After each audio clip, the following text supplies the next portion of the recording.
नमस्कार दोस्तों, स्वागत है के क्लास में। हम लोग बात करने वाले हैं बीएड के पेपर असेसमेंट फॉर लर्निंग के बारे में। हमारा एक यूनिट है basic statistics in educational evaluation, यानी स्टैटिस्टिक्स इन एजुकेशन। तो आज हम लोग बात करेंगे different measures of central tendency के बारे में। इससे प्रीवियस वीडियो में हमने मेजर्स ऑफ सेंट्रल टेंडेंसी का meaning, definition, advantage, disadvantage, uses सभी को देख चुका है, तो आप इसके प्रीवियस वीडियो को जा कर के देख सकते हैं। आज हम लोग पढ़ने वाले हैं कि different type of measures of central tendency क्या होता है। तो यहाँ पर आप देख पा रहे होंगे कि मेजर्स टेंडेंसी के 2 टाइप्स होते हैं। पहला है हमारा गणितीय माध्य, दूसरा है हमारा स्थितिक माध्य। गणितीय माध्य के 3 टाइप्स होते हैं। फर्स्ट जो हमारा है वो है समांतर माध्य, दूसरा हमारा है गुणोत्तर माध्य, तीसरा हमारा है हरात्मक माध्य। ठीक है, समांतर माध्य को हम लोग माध्य, मध्यमान, औसतांक, औसत आदि के नाम से जानते हैं। इसके बाद हम लोग बात करेंगे स्थितिक माध्य के अंडर आता है माध्यिका और बहुलक, जिसको हम लोग मध्यांक और बहुलांक के नाम से भी जानते हैं, जिसे अंग्रेजी में मीडियन और मोड कहा जाता है।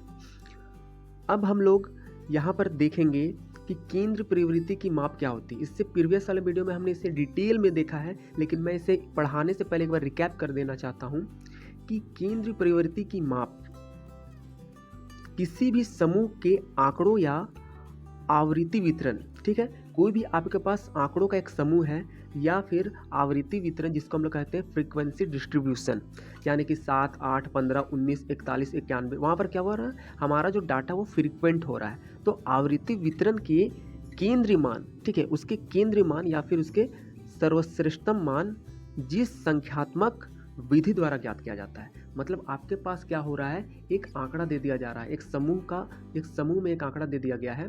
ठीक है, फॉर एग्जाम्पल आपको एक क्लास में 50 बच्चों का अलग अलग हाइट्स दिया हुआ है और आपको बोला जाता है कि इसमें से एक श्रेष्ठतम मान या फिर एक आइडियल वैल्यू फाइंड करके बताओ। तो उसको हम लोग जिस संख्यात्मक विधि से फाइंड करेंगे, ठीक है, उसको हम लोग जिस संख्यात्मक विधि से फाइंड करेंगे उसी को कहेंगे हम लोग केंद्रीय प्रवृत्ति की माप।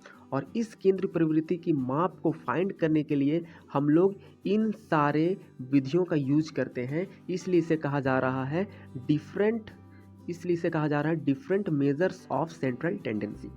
यहाँ तक आपको बात क्लियर हो चुकी होगी कि यहाँ पर हमने different type of central tendency के बारे में देख लिया। उसके बाद हमने केंद्रीय प्रवृत्ति की माप क्या होती है उसे सीख लिया, और आगे हम लोग देखेंगे कि जनरली सामान्यतः आंकड़ों के केंद्रीय प्रवृत्ति का माप निम्नलिखित विधियों द्वारा ज्ञात किया जाता है। जनरली हम लोग क्या करते हैं, जो केंद्रीय प्रवृत्ति का जो माप, जिसको हम लोग संख्यात्मक विधि द्वारा, गणितीय विधि द्वारा ज्ञात करते हैं, तो जनरली हम लोग इन तीनों विधि का यूज करते हैं, मीन, मीडियन और मोड।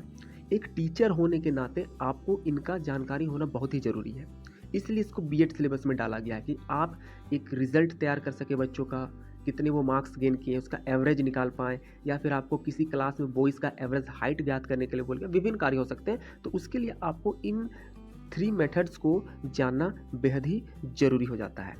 अब हम लोग क्या करेंगे, इस वीडियो में हम लोग सेंट्रल टेंडेंसी का जो फर्स्ट टाइप है, यानी कि हमारा माध्य को हम लोग डिटेल में जानेंगे कि माध्य क्या होता है, उसके एडवांटेज, डिसएडवांटेज, उसके बहुत सारे न्यूमेरिकल क्वेश्चन जो एग्जाम्स में आते हैं, उसको हम लोग आज कवर करने वाले हैं। तो चलिए शुरू करते हैं।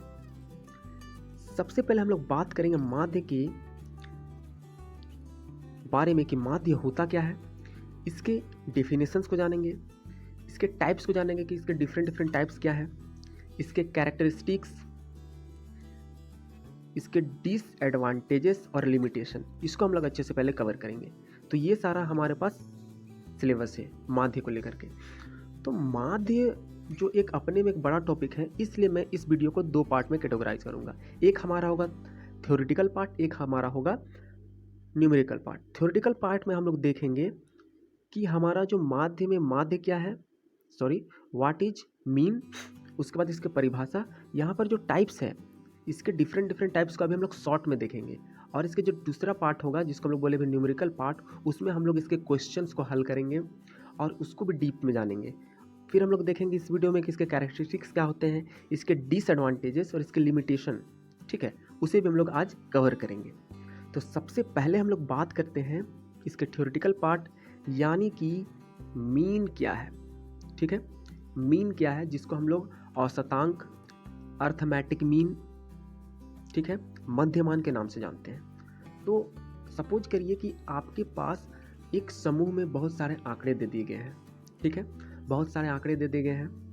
वो आंकड़े कैसे कैसे हो सकते हैं, वो आंकड़े हो सकते हैं किसी क्लास के बच्चों का हाइट, ठीक है, एक बल्लेबाज का 10 मैच में मारा गया स्कोर, विभिन्न तरीके से आपके पास आंकड़े आ सकते हैं। तो अगर उन आंकड़ों को अगर आप जोड़ देते हो, जितने भी आंकड़े मिलते हैं सारे आंकड़ों को आप लोग जोड़ देते हो और उन आंकड़ों की संख्या से भाग दे देते हो, तो आपको क्या होता है, एक वैल्यू फाइंड होता है और उसी वैल्यू को हम लोग कहते हैं माध्य। यानी कि किसी समूहों के भिन्न भिन्न आंकड़ों 14, 15, 18, 72, 102, 112, ठीक है, किसी भी समूहों के भिन्न भिन्न आंकड़ों के योग को उसकी संख्याओं से, ठीक है, जितना भी आंकड़ा अलग अलग आंकड़ा को जोड़ दिए और उसमें जितना आंकड़ा था उसको क्या कर दिए हम लोग, विभाजित या भाग करने पर हमें जो एक मान प्राप्त होता है, हमें एक क्या होता है, वैल्यू प्राप्त होता है, तो उसे उस समूह का क्या कहते हैं हम लोग, माध्य कहते हैं। इसे हम लोग एग्जाम्पल के थ्रू समझने का कोशिश करेंगे। मान लीजिए कि आपको 10 बच्चों का गणित विषय का प्राप्त अंक दिया जाता है, मतलब प्राप्त अंक दिए जाते हैं 70, 30, 70, 25, 75, 90, 80, 40, 56, 80, ये सारे आपको नंबर्स दिए गए हैं। अब यहाँ पर हम लोग क्या करेंगे, इन सारे नंबर्स को जब जोड़ देंगे तो ये नंबर्स हो जाएंगे आपका 620, ठीक है। दिए गए किसी भी समूह के आंकड़ों को हम लोग जोड़ दिए और उसकी संख्या यानी कि 10 से हम लोग क्या किए, डिवाइड कर दिए, तो जो हमें आंकड़ा प्राप्त होगा वो उस समूह का, वो उस आंकड़ा का मान होगा। किसका मान होगा, माध्य का मान होगा। जी हाँ, तो यहाँ तक आप लोग डेफिनेटली क्लियर हो चुके होंगे कि माध्य क्या होता है। आगे हम लोग बात करते हैं इसके डेफिनेशन के बारे में। तो सिम्पसन एंड काफ्का, ये बहुत ही फेमस है, जो सांख्यिकी के विभिन्न डेफिनेशंस को दिए हैं। तो इनके अनुसार सबसे पहले मैं इसे इंग्लिश में पढ़ के हिंदी में बता देता हूँ। तो the arithmetic mean is the quotient, ठीक है, the arithmetic mean is the quotient that result when the sum of the atoms in the series is divided by the numbers of atom. यहाँ पर वही बात कही जा रही है कि किसी भी ने द अर्थमेटिक मीन, यानी कि जो हमारा समांतर माध्य होता है वो एक क्या होता है, इज द कोशेंट, ये क्या हो गया, एक लब्धि है, एक मान है, that result when the sum of the atom in the series, यानी कि किसी भी समूह के सारे पदों का सम कर देते हैं, जोड़ देते हैं और उसे हम लोग डिवाइड कर देते हैं bye the numbers of atom, उस समूह के संख्याओं के पदों से, तो हमें जो मान प्राप्त होता है उसी को हम लोग कहते हैं मीन। ये हमारा सिम्पसन और काल्फा के अनुसार था। दूसरा शिक्षाविदों के अनुसार, ठीक है, ये कोई एक आदमी के द्वारा डेफिनेशन नहीं दिया गया है, बहुत सारे शिक्षाविदों ने इस पर अपना समर्थन दिया कि गणितीय मध्यमान, मैंने बताया कि मध्यमान का मतलब भी क्या होता है, मीन या माध्य होता है। तो गणितीय मध्यमान भिन्न भिन्न आंकड़ों के योग को उनकी संख्या के विभाजन करने पर प्राप्त मूल्य है। सेम चीज बोल रहा है कि माध्य मान क्या है, भिन्न भिन्न आंकड़ों का हम लोग जब योग करते हैं और उसकी संख्याओं से, ठीक है, विभाजित करने पर जो हमें मूल्य प्राप्त होता है उसी को हम लोग क्या कहते हैं, मध्यमान कहते हैं। भिन्न भिन्न आंकड़ों का योग और उसकी संख्याओं से भाग देने पर जो भी हमारा मान प्राप्त होता है उसको हम लोग माध्य कहते हैं। आप लोग क्लियर हो चुके होंगे। आगे हम लोग बात करेंगे इसके टाइप्स के बारे में। तो यहाँ पर मैं दिखा रहा हूँ आप लोगों को कि इसके 3 टाइप्स होते हैं। कितने टाइप्स होते हैं, 3 टाइप्स होते हैं। पहला जो है वो है हमारा प्रत्यक्ष विधि, जिसे हम लोग डायरेक्ट मेथड कहते हैं। दूसरा हमारा कल्पित माध्य विधि, जिसे हम लोग कहते हैं एज्यूम्ड मीन मेथड। और तीसरा हमारा पग विचलन विधि, जिसे हम लोग कहते हैं स्टेप डेविएशन मेथड। तो इसके बारे में हम लोग इसके सेकेंड वीडियो यानी कि न्यूमेरिकल पार्ट में डीपली देखेंगे कि इनके क्या क्या फॉर्मूलाज हैं, इसे कैसे हल किया जाता है और इसके कुछ एग्जांपल्स को हम लोग सॉल्व करेंगे। तो आगे हम लोग बात करते हैं इसके यूजेस, यानी कि इसके कैरेक्टरिस्टिक्स, यूजेस, गुण और उपयोगिता के बारे में। तो सबसे हमारा पहला जो पॉइंट है, ठीक है, वो हमें बताता है कि मध्य मान या फिर माध्य सभी आंकड़ों का उचित प्रतिनिधित्व मान प्रदान करता है। कोई भी हमारे पास आंकड़ों का समूह जब दिया जाता है तब उसका हम लोग जब माध्य निकालते हैं तो हम लोगों को उचित प्रतिनिधित्व मान मतलब एक आइडियल वैल्यू प्राप्त होता है। ये इसका कैरेक्टरिस्टिक्स है और इसे हम लोग इसके उपयोगिता के रूप में भी देख सकते हैं। दूसरा हमारा पॉइंट है, यह एक विश्वसनीय विधि है। ठीक है, मैं आपको बता दूं, यह एक विश्वसनीय विधि है या एक वैलिड है। सबसे ज़्यादा जो फेमस और परफेक्ट जो वैल्यू देता है इन तीनों में, मिड मोड मीडियन में, वो हमें कौन देता है? हमें देता है माध्य। तो यहाँ पर मैं कंटिन्यू करना चाहूँगा कि यह एक विश्वसनीय विधि है क्योंकि इसमें निश्चित नियमों, सूत्रों का प्रयोग किया जाता है जिससे शोधकर्ता समान मूल्य प्राप्त करते हैं। ठीक है, यह सबसे वैलिड है। इसलिए क्यों वैलिड है? क्योंकि इसमें निश्चित नियम और सूत्र का यूज होता है। ठीक है, इसलिए इसे गणितीय विधि में रखा गया था। इसे किसी की स्थिति देख करके नहीं फाइंड किया जाता है, इसे वेल डिफाइंड नियमों और सूत्रों से फाइंड किया जाता है। और यही कारण है कि जब बहुत सारे रिसर्च यानी कि ऑल रिसर्च सभी शोधकर्ता जब इसका यूज़ करते हैं तो इसका रिजल्ट समान आता है। तो ये भी इसका एक कैरेक्टरिस्टिक्स या फिर इसका एक हम लोग का क्या हो जाएगा? उपयोगिता हो जाएगा। आगे हम लोग बात करते हैं तीसरे पॉइंट के बारे में। मध्य मान के अंकों के विचलन का योग शून्य होता है। ठीक है, मध्य मान जब हम लोग निकालते हैं न्यूमेरिकल मेथड, जब न्यूमेरिकल पार्ट में आपको बताएंगे, जब हम लोग मध्य मान निकालेंगे तो उसमें जब इसका विचलन होगा ना वो शून्य हो जाएगा, इसका विचलन शून्य हो जाएगा। जब हम लोग इसका विचलन निकालेंगे तो एक हमारा ऋणात्मक और एक हमारा धनात्मक विचलन आएगा और उसको हम लोग जब योग करेंगे तो वो शून्य होगा। इस पॉइंट को मैं अच्छे से अभी डिफाइन नहीं कर पा रहा हूँ क्योंकि हम लोग अभी इसके प्रैक्टिकल चीज़ को नहीं देखे हैं। तो इसे बस इतना ही समझ लीजिए कि मध्य मान के समस्त अंकों के विचलन का योग शून्य होता है और इस पॉइंट को मैं अगले वीडियो में डिफाइन कर दूंगा। आगे हम लोग बात करेंगे उच्च सांख्यिकी मापों की गणना। ठीक है, उच्च सांख्यिकी मापों की गणना औसतांक पर आधारित होती है, मतलब माध्य पर आधारित होती है।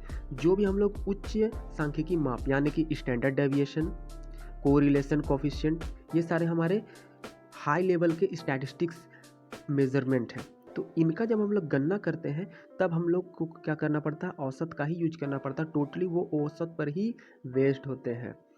आगे हम लोग बात करते हैं मध्य मान सबसे अधिक बार केंद्रीय प्रवृत्ति की मापों में प्रयुक्त होता है। ठीक है, जब भी आपको किसी भी आंकड़ों का क्या निकालना होता है, केंद्र प्रवृत्ति निकालना होता है, तो सबसे ज़्यादा ये जो यूज होता है वो होता है हमारा मध्य मान। ठीक है, हमारा अर्थमेटिक मीन ही यूज होता है। क्यों ये यूज होता है? क्योंकि यह एक सरल व गणना करने में आसान विधि से प्राप्त हो जाता है। जब इसका हम लोग सरल और गणना करते हैं कोई भी आंकड़ों का तो वो एकदम आसान विधि द्वारा फाइंड होता है और इसका आसान विधि हम लोग इसके अगले न्यूमेरिकल वीडियो में भी देखेंगे। ठीक है, नेक्स्ट हमारा है बीजगणितीय नियमों से प्रयोग से अज्ञात आंकड़ों को भी इस विधि द्वारा प्राप्त किया जाता है। ठीक है, बीजगणित यानी कि अगर आपके पास मान लीजिए 3 आंकड़े दिए हुए हैं 20, x और 30, 3 आंकड़े हैं आपके पास। अगर इन आंकड़ों का माध्य दिया हुआ है तो इससे जो अज्ञात आंकड़े हैं, ठीक है, इससे जो अज्ञात आंकड़े हैं उसको हम लोग क्या कर सकते हैं? ये जो अज्ञात आंकड़ा है उसको हम लोग फाइंड कर सकते हैं। कैसे? तो यहाँ पर मैं अभी शॉर्टली इसको हल करके दिखा देता हूँ। मान लीजिए यहाँ पर हमारा माध्य क्या दिया हुआ है? x bar is equal to दिया हुआ है 20। ठीक है, अब यहाँ पर हम लोग क्या करते हैं? हम लोग जानते हैं आंकड़ों का योग मतलब 20 प्लस x प्लस 30, यहाँ पर हो गया 50x। ठीक है, बटे कितना संख्या है? 3 संख्या है। यही तो होता है हमारा मीन का फॉर्मूला। तो यहाँ पर ये मीन x बार की जगह हम लोग 20 लिख सकते हैं क्योंकि ये हमारे पास है। ठीक है, ये हमारे पास दिया हुआ है। अब इसको जोड़ेंगे तो हमें मिल जाएगा 50 प्लस x बटे में 3 इज इक्वल टू यहाँ पर हमारा 20 है। ठीक है, अब यहाँ पर 20 को जब हम लोग इधर भेजेंगे तो हो जाएगा 60 हो जाएगा। ऊपर सॉल्व कर दे रहा हूँ मैं। 60 is equal to 50 plus x आ गया। अब 50 को मैं इधर इक्वल टू के साइड भेज दूंगा तो मुझे क्या मिलेगा? मुझे मिल जाएगा x इज इक्वल टू 10। ठीक है, और ये हमारा जो अज्ञात मान था वो मिल गया। इसे मैं वेरीफाई भी कर सकता हूँ।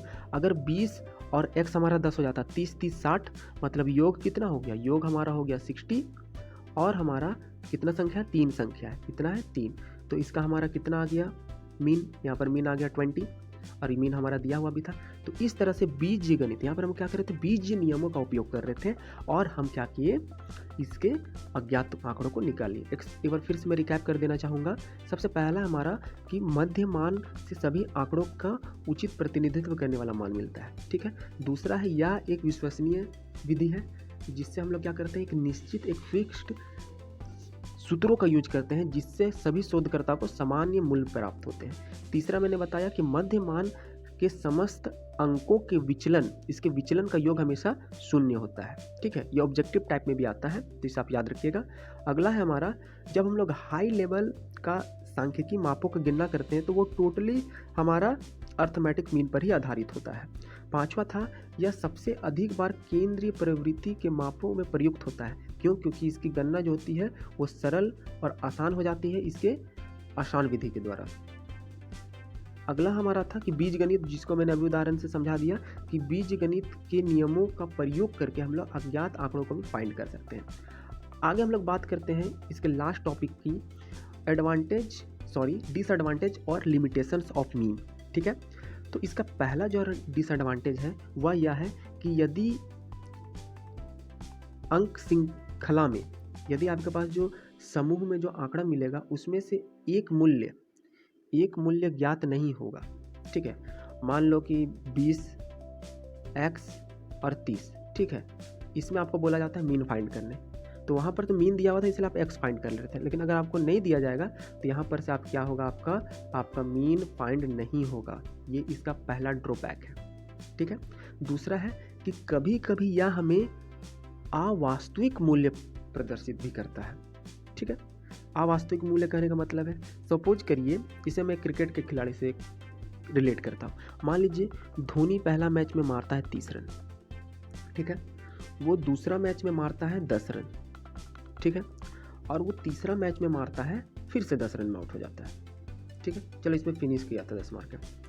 तो यहाँ पर 30, 10 40 और 10 50। अब इसका बोला जाएगा कि धोनी ने कितना मारा था, एवरेज उसका निकालो। तो यहाँ पर क्या हो जाएगा, एवरेज यहाँ पर हो जाएगा 50/3, यहाँ पर हो जाएगा 3 एकम 3, ठीक है, 2 बच गया, फिर 3 छक 18, फिर बच गया, पॉइंट लगा दिए, 3 छक 18, 3 छक 18, 3 छक 18।